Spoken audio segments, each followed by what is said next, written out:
Thank you for doing the interview with us. Can you introduce yourself, please? Hi, I'm Therese Peters with the Wine House in Los Angeles.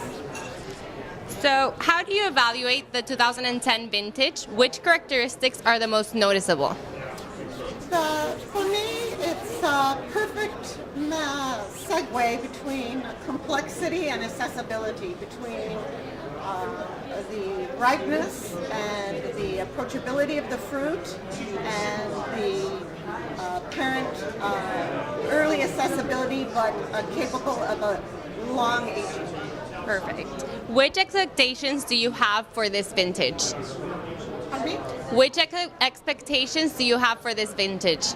This vintage is going to be, or already is, one of the greatest vintages in the last 20 years.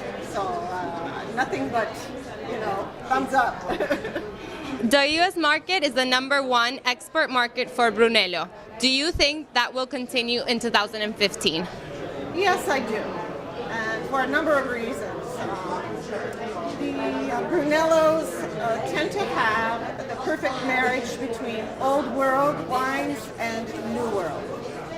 They're nice, approachable, ready to drink, capable of long aging, but for the American palate, they're pleasing and they're not too austere.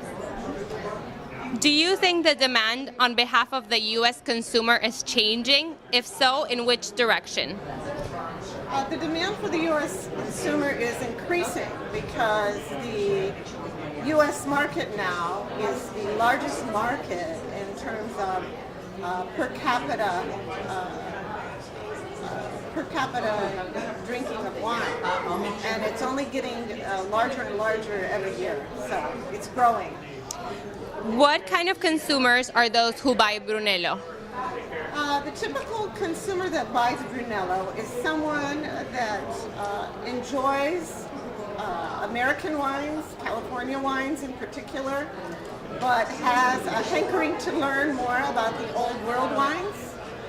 But they're not ready yet for something like a Barolo or, let's say, a complex Burgundy or Bordeaux. And the Brunellos also are more affordable, let's say, than a lot of the high-end Bordeaux. So there's something that can be purchased and aged, stored, and they're not going to take your whole pocketbook, empty your wallet.